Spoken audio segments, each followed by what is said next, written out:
taking classified documents from the White House is a crime.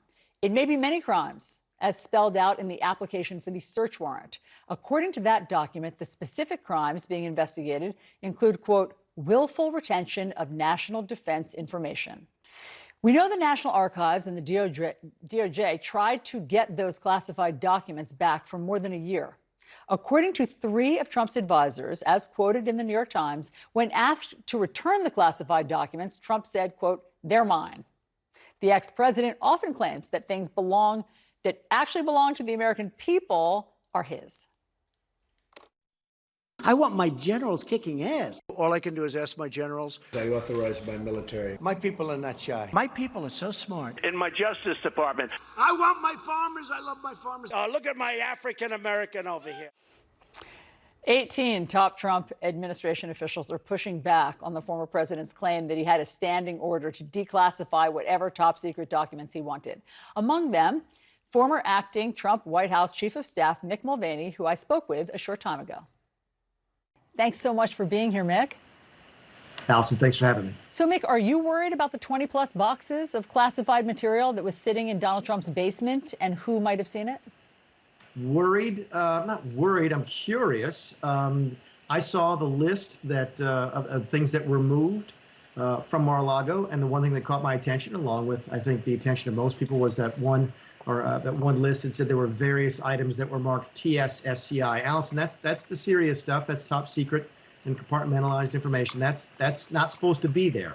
Now, that being said, it's really hard to sort of understand how it gets there in the first place. These things are not sort of accidentally moved anywhere. These documents are marked. They are clearly known to folks to be TSSCI, and they're supposed to be folks sort of tracking where they are. So the fact that that document, or they could be, it says various documents, were there is a question to me, a concern to me. I'm not sure it's enough to justify a search warrant, so I'd be curious to see what that affidavit says. But tell me that, Mick. I'm curious about that, because if they're top secret, as you say, the most secret compartmented info, why wouldn't that warrant a search warrant? Well, a search warrant is really only warranted if it's an emergency, right? If the evidence is that either someone's going to see it who shouldn't, or if the evidence is going to disappear or be destroyed or be moved. There's an urgency to a search warrant that goes above just a subpoena. Why do you think President Trump took all those classified documents home? Yeah, I've been going over this one in my head, and Donald Trump would not have taken it if he didn't perceive it to be in his own interest, a benefit to him. It's either that or it's just sheer sort of oversight or inadvertence. Throw a bunch of documents in a box because you think they're yours, and they're gone. This is going to be a big part of any subsequent criminal charge, Allison, because they're going to have to show willful intent, that the president meant to take the documents, meant to withhold the documents, whatever. You don't sort of accidentally break the law in this circumstance. They're going to have to show that he was willful or acted intentionally. Well, I mean, the application for the search warrant gave us a little bit more insight. It described the probable cause as, quote, willful retention of national defense information. And that sounds serious. It does, and it sounds like they have to have evidence to that. They can't just say it, right? They have to present evidence to the court to show probable cause. Now, it's not the same level of evidence that you have in a trial, and certainly probable cause is much lower than beyond a reasonable doubt. But you can't just sort of willy-nilly say, oh, we've got a hunch that there's documents in that. They have to have something.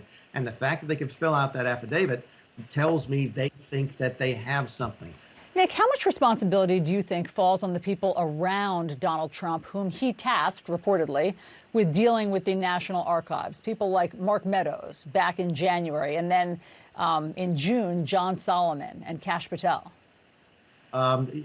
Ultimately, the president is responsible. He just is. That's him. That's Biden. That's Obama. That's Bush. The buck stops at the Oval Office. It absolutely does. That being said, as a former chief of staff, I thought it was my job and my duty to make sure that I was making the president as successful as possible. And that includes following the law. And if we were there, if my team had been there, we would have been paying very close attention to the Presidential Records Act, to the requirements of the National Archives. My gut, Allison, is that things were so hectic and so chaotic, especially after January 6th, that nobody was watching the shop there. People had either left, were trying to leave, were looking for the next job, and it was sort of just, let's get out of town. So again, that goes back to the willful intent versus inadvertence, but you're correct in saying that the FBI thinks they have some intention, some evidence of intention. But it wouldn't surprise me if the place in the final days of that Trump administration were absolutely chaos in the building. But if it were operating normally, the Chief of Staff, Mark Meadows, would have been in charge of that. Yeah, I think you can probably make the case that the Oval Office wasn't operating anywhere near whatever normal is long before January 20th and long before January 6th. You don't get January 6th with a properly functioning West Wing. You don't get inadvertent collection of documents with a properly functioning West Wing. You don't get somebody going on TV and saying, oh, the president can wave a magic wand and declassify everything he wants to in a properly functioning West Wing. And that's what we're seeing out of the last days of the Trump administration. And by the way, that waving the magic wand, you've basically called nonsense. Well, I know what I know, which is that we didn't have it when I was there. I was not aware of it when I was there. It would surprise me if they did it later. I know that we declassified some documents when I was there. I think we went through this process on declassifying, for example, the transcript of the phone call with President Zelensky of Ukraine that led to the first impeachment. If there were a blanket sort of declassification order in place, why would any of us have worried about declassifying the transcript with Ukraine? And when you say that there was a process for declassifying it, like the call with Zelensky, how complicated was that process? No, it wasn't complicated. It was just real. It was formal. There were things to do. There was a paper trail to lay out. And there was, just like everything that happens in the White House, nothing sort of just happens by magic. There are rules that govern how we handle documents. We all knew these rules. The staff secretary is a position in the White House that is responsible for things like preservation of records and would be heavily involved in declassifying any records, as would the White House counsel's office. Be curious to know if Pat Cipollone, who I think may have testified last week, I don't know if I'm getting that right, if they asked him about the classification of documents, because it would be unheard of, I think, to go through a declassification process and not involve the White House counsel's office. Things in the White House are supposed to work in a proper way, and it sounds like maybe they didn't, again, in the late days of the Trump administration. So, Mick, in your experience, how careful was Donald Trump with classified material? He was pretty good. Again, I don't want to go into specifics on classified. Trump was an informal guy. There's no question about that. But he knew the severity of these documents. And more importantly, there was a system in place to make sure that regardless of how the president wanted to act or behave, there was a system to protect things. I've said before, yes, I saw the president rip documents in half, not confidential documents, but just draft documents. Not supposed to do that, but there's a way to fix it, which is you just bind the pieces and you tape them together. I used to rip up documents in the private sector all the time. It's not sort of an indication of any ill intent. Yes.